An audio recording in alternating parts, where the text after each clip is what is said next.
आज के इस वीडियो में हम आलसी ब्राह्मण और 7 परियों की कहानी सुनने वाले हैं। तो चलिए कहानी को शुरू करते हैं। बहुत पुरानी बात है, किसी गांव में एक ब्राह्मण रहता था। वह बहुत अधिक आलसी था। वह नित्य परिश्रम करना बिल्कुल पसंद नहीं करता था। फिर भी किसी तरह उसका और उसकी पत्नी का गुजारा हो रहा था। किंतु उसकी पत्नी हमेशा उससे झगड़ती रहती थी और कोई अच्छा कार्य करके घर की आर्थिक दशा सुधारने पर जोर देती थी। एक शाम दोनों पति पत्नी में इसी बात को लेकर गंभीर झगड़ा हुआ। अगली सुबह ब्राह्मण ने अपना गांव छोड़कर किसी अन्य जगह पर जाकर अपना भाग्य आजमाने का निर्णय ले लिया। उसकी पत्नी ने रास्ते में खाने के लिए रोटियां बनाई और एक कपड़े में बांधकर उसे दे दी। उस कपड़े में कुल 7 रोटियां थीं। ब्राह्मण ने रोटियां ली और घर से चल पड़ा। दोपहर होते होते वह गांव के बहुत दूर निकल गया। रास्ते में एक छायादार वृक्ष के नीचे आराम करने बैठ गया। उसे बहुत भूख लग रही थी, इसलिए उसने रोटियों की पोटली उठाई और उसे खोला। रोटियों की ओर देखते हुए वह बोला, मैं बहुत भूखा हूँ, मैं एक ही बार में 7 को खा जाऊंगा। उस वृक्ष पर परियां रहती थी। वे ब्राह्मण के मुख से ऐसे वचन सुनकर बहुत डर गई। उसने सोचा कि वह ब्राह्मण उन्हें खाना चाहता है। वह तुरंत पेड़ से नीचे आ गई और ब्राह्मण के सामने हाथ जोड़कर खड़ी हो गई। बोली, हे ब्राह्मण, कृपया हमें मत खाना, हमारे प्राण बख्श दो।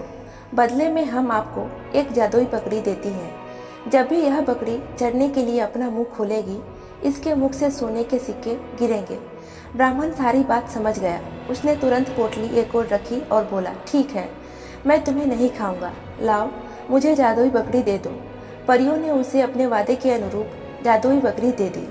वह ब्राह्मण उस बकरी को लेकर अपने घर की ओर चल पड़ा। रास्ते में एक गांव में उसका एक मित्र रहता था। शाम होने के कारण ब्राह्मण अपने उस मित्र के घर ठहर गया। उसने अपने मित्र के घर रात का खाना खाया। खाना खाने के बाद जब वह अपने मित्र के पास बैठा तो उसने मित्र को उन परियों और जादुई बकरी के बारे में बता दिया। इसके बाद ब्राह्मण सो गया। रात को उसका मित्र बकरी के पास गया और उसने बकरी के आगे घास डाली। जैसे ही बकरी ने घास खाने के लिए अपना मुंह खोला तो उसके मुंह से सोने के सिक्के गिरे। उसने सारे सिक्के उठाए और एक संदूक में रख दिए। बाद में उसने बकरी चुराने की योजना बनाई और उस जादुई बकरी के स्थान पर एक साधारण बकरी बांध दी। उसने जादुई बकरी को अपने आरे में छुपा लिया। सुबह होने पर ब्राह्मण अपने घर के लिए चल दिया। घर पहुंचकर उसने अपनी पत्नी को जादुई बकरी दिखाते हुए सारी कहानी सुनाई।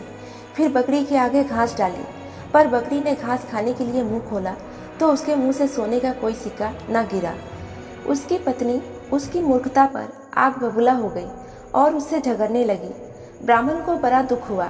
अगले दिन सुबह सुबह उठकर ब्राह्मण उसी पेड़ के नीचे गया। बोला, हे परियों, तुमने मुझे धोखा दिया है, मैं तुम सबको मार डालूंगा। परियों ने कहा, वह बकरी वास्तव में एक जादुई बकरी थी। उसका जादू कैसे निष्प्रभावी हुआ हम नहीं जानती। इस बार परियों ने उसे एक जादुई थाली दी और कहा कि तुम जो भी अपनी पसंद के पकवान इस थाली से मांगोगे, यह तुरंत दे देगी। ब्राह्मण उस थाली को लेकर अपने घर के लिए चल दिया। इस बार भी रास्ते में वह अपने उसी मित्र के घर ठहरा। उसके मित्र ने पहले की तरह रात को उठकर उस जादुई थाली को चुरा लिया और उसके स्थान पर साधारण वाली थाली रख दी। ब्राह्मण सुबह उठा और थाली को लेकर अपने घर की ओर चल दिया। घर पहुंचकर उसने उस जादुई थाली के बारे में अपनी पत्नी को बताया। उसकी पत्नी ने इस जादुई थाली की जांच की तो वह साधारण थाली ही निकली। इस पर ब्राह्मण की पत्नी बहुत क्रोधित हुई। अगले दिन ब्राह्मण फिर से उन परियों के पास गया और आग उगलते हुए बोला, हे परियों, तुमने मुझे फिर से धोखा दिया, मैं तुम सबको मार डालूंगा। परियों ने कहा, हे ब्राह्मण, हमने आपको कोई धोखा नहीं दिया। जरूर रास्ते में किसी अन्य व्यक्ति ने आपके साथ धोखा किया है। परियों की बात सुनकर ब्राह्मण को अपने मित्र पर शक हुआ और उसने परियों को अपने मित्र के यहाँ ठहरने की बात बता दी। अब की बार परियों ने उसे एक जादुई रस्सी और दी और कहा कि इन्हें लेकर रात को अपने मित्र के घर ठहरना। अवश्य दूध का दूध और पानी का पानी हो जाएगा। ब्राह्मण वह जादुई रस्सी और डंडा लेकर अपने मित्र के घर पहुंचा। रात को जब वह खाना खाकर सो गया तो उसका मित्र उठा और उसके थैले को खोलकर देखने लगा। देखते देखते जादुई रस्सी ने उसके मित्र के हाथ पांव बांध दिए और डंडे ने उसे पीटना शुरू कर दिया। वह सहायता के लिए चिल्लाया तो ब्राह्मण उठकर तुरंत उसके पास पहुंच गया। उसके मित्र से अब डंडे की मार न सही गई तो उसने ब्राह्मण को अपनी सारी करतूत बता दी। ब्राह्मण ने तुरंत उस डंडे को और रस्सी को आदेश दिया कि उसके मित्र को मुक्त कर दे। उन्होंने उसके मित्र को मुक्त कर दिया। उसके मित्र ने ब्राह्मण की जादुई पकड़ी और थाली उसे लौटा दी। ब्राह्मण सुबह होने पर उन्हें लेकर अपने घर पहुंचा। उसने अपनी पत्नी को सारी घटना बताई। उस जादुई पकड़ी और थाली ने उसके जीवन को खुशहाल बना दिया। उसके बाद दोनों पति पत्नी सुखी जीवन व्यतीत करने लगे। तो फ्रेंड्स, यह कहानी आपको कैसी लगी हमें कमेंट करके ज़रूर बताएं और इस वीडियो को लाइक करके चैनल को सब्सक्राइब कर लें और बेल आइकन की नोटिफिकेशन घंटी को ऑन कर दें, जिससे मेरी आने वाली सभी वीडियोस की नोटिफिकेशन आप सभी को टाइम टू टाइम मिलती रहे। तो आज के लिए इतना ही, अगले वीडियो में फिर से मिलेंगे। तब तक के लिए गुड बाय।